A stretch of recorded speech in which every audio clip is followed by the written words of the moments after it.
pokies, you got to get close most of the time for me. Like I can bugle down here and get 10 answers from elk all around, but none of them are going to come to me until you get close, or if you can get between the cows and the bull. Yeah. That works very well, but then you got to win. One of them's going to be able to smell you unless you get really lucky.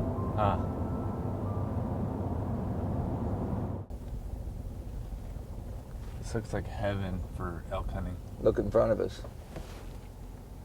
Oh my God. Oh, they're all bulls.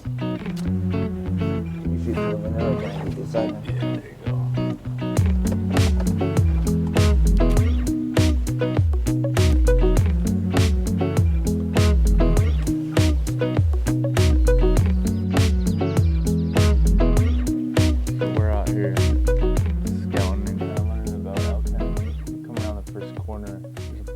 On the hillside staring at us. Those are all the little guys. There was 18 in this bunch. I bet the rest of them are on the other side of the knob. It's like heaven out here, Jody.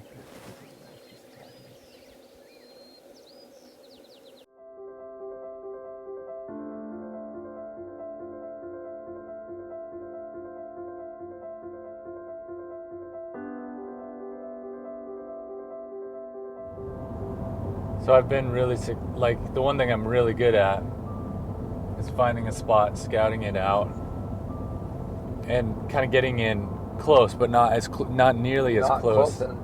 Close enough. But if they're bedded down and you're, let's say a cow call and he squeals back 200 yards, which would be like about as close as I've ever got, then you're going to kind of slowly kind of advance and then cow call your way in, and then if you cow call and he's bugling back at you, you can kind of tell by the demeanor of the bugle. I mean, if it's just a half-hearted, if you don't hear him raking or anything, or getting excited or pumped up about you calling, you just work your way in slow. But if he's raking and really excited, you can advance. And this is just all personal experience of stuff that I've had done over the years that's worked for me. You can get fairly close. And get in there and then challenge him. He should come. It goes in spurts, like 3 years times. Like I said, the last couple of years I've had way more luck bugling for Roosevelt than I have cow calling. But the previous 3 to 4 years before that, I never bugled at all. I cow called everything. And then for a while the hyperhawk calls were real popular, and that worked really well. Although I've never heard a cow actually do that. But they come in silent. In my experience, so way more of them come in silent than bugling and coming to you and charging you. You just hear them walking is the only thing you hear.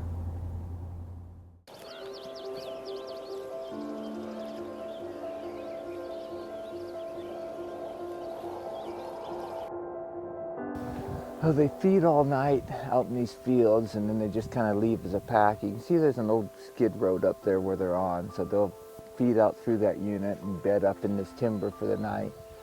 For the day, then come back late evening and start feeding in this green grass again.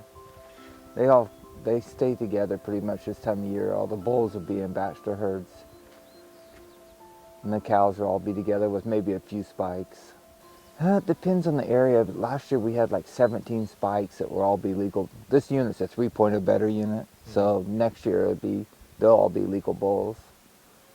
We try to kill at least a 5-point down here, or five points or 6 points. We killed a couple 4 points in archery season that we just couldn't get a good shot at anything bigger.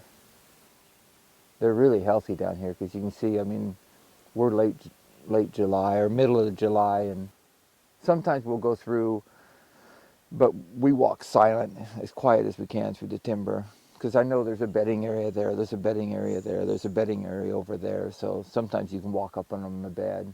In archery season, we'll walk through it a lot, but we'll be calling, and once we get something, we get close, get an answer or something, then we'll just try to call them in.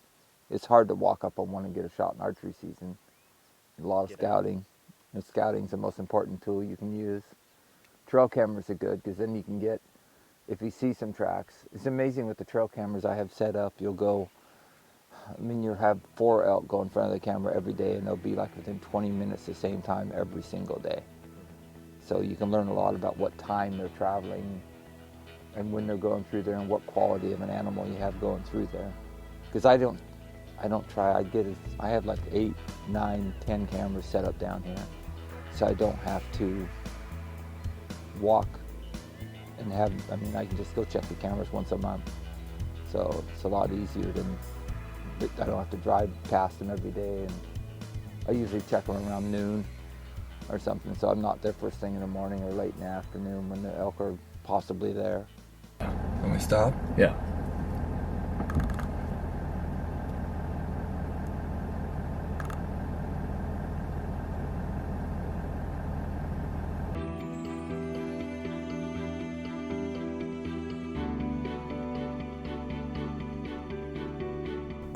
I'm gonna go out the bottom first, go all the way out.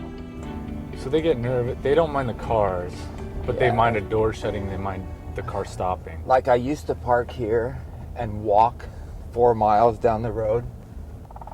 See, when I first got this, There's 2 right there. there's elk up on the hill too. I see one up on the hill and one on the bottom. We see the 3 right there. Oh, and there's those by that 3 over. stump. Those Yeah. are all bulls too.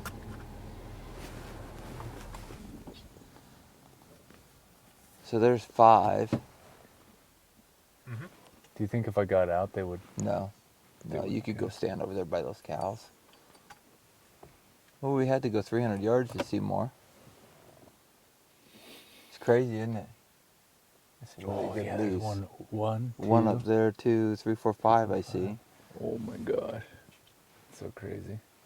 See, because there's a road right above them. You can go up this other way and walk right above them. Or rifle season, you just shoot one from here. But when I look at this, I think for bow hunting,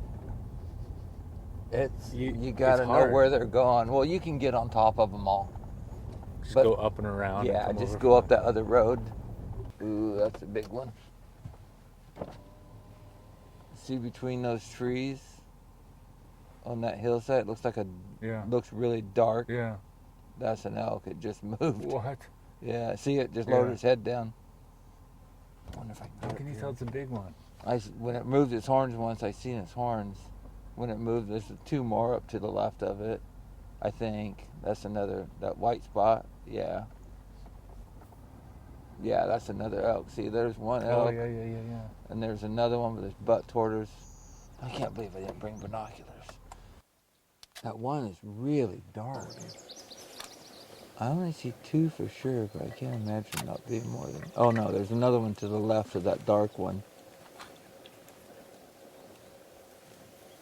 And there's one on the upper left. There's at least 3.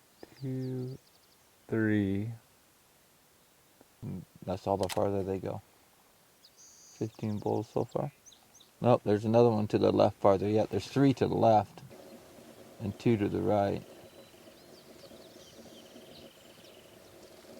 So there's 5 there. At least. Let me go forward. Yeah, 1, 2, 3, 4, 5. Let's just pretend you're a bow hunter, and you see those. Let's say those are 4 cows and 1 bull. And you're like, all right. How would you? You're saying you've got to get close to them. So you'd probably have to go maybe up on that road and kind of drop down and try to get equal to them. Yeah, but they do a couple things when I've seen them there before. They either go up, you can see the trail going up the ridge. They'll go up that, they'll walk that road, and you see that standing timber on the far ridge. Mm-hmm. The bed over there, or the side hill all the way over and bed on this side. So you kind of you could do a lot of walking and they go exactly the opposite direction without even knowing you're there. So depending on which way they go, if they go that way, I actually have a ladder stand up on the very top in those trees, and they'll walk right underneath you if they go up over the top. In fact, my ladder stand's still setting up there right now. If they go this way, you got it. Right now there's no wind that we can see, but you can see a little bit. This way sketchy to come into it. You have to come into it from this way. There's a creek crossing over there, and there's an old road in there that goes up into where they bed. But in like an hour, the wind's going to be blowing from here up to them. It's too loud to come in from the top. We've tried it a couple times, and it's just too loud. There's too many dead sticks. If they go up the other way, they're dead. If they go up over the top, I mean, it might be 9:30 before they cross, but they're going to walk right underneath that tree stand. See, I think without having that expertise, like, you as a guide and like, an outfitter, where they're gonna go. Whereas, That's where let's say I came here on my own. You just let me hunt here.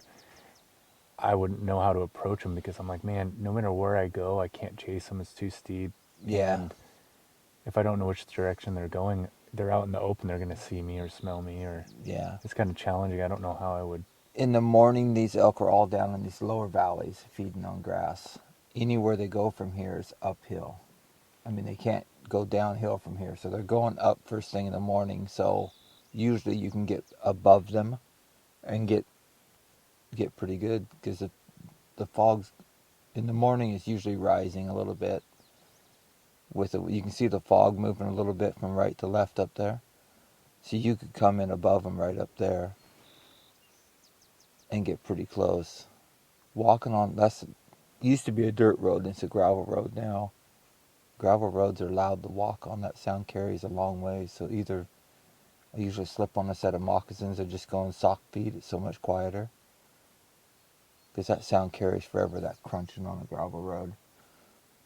See, they're just still feeding. There's no traffic. There's nobody in here they don't see. There's no reason for them to be spooked.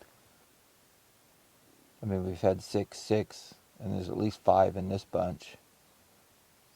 And there'll be 15 more down farther if they're still out.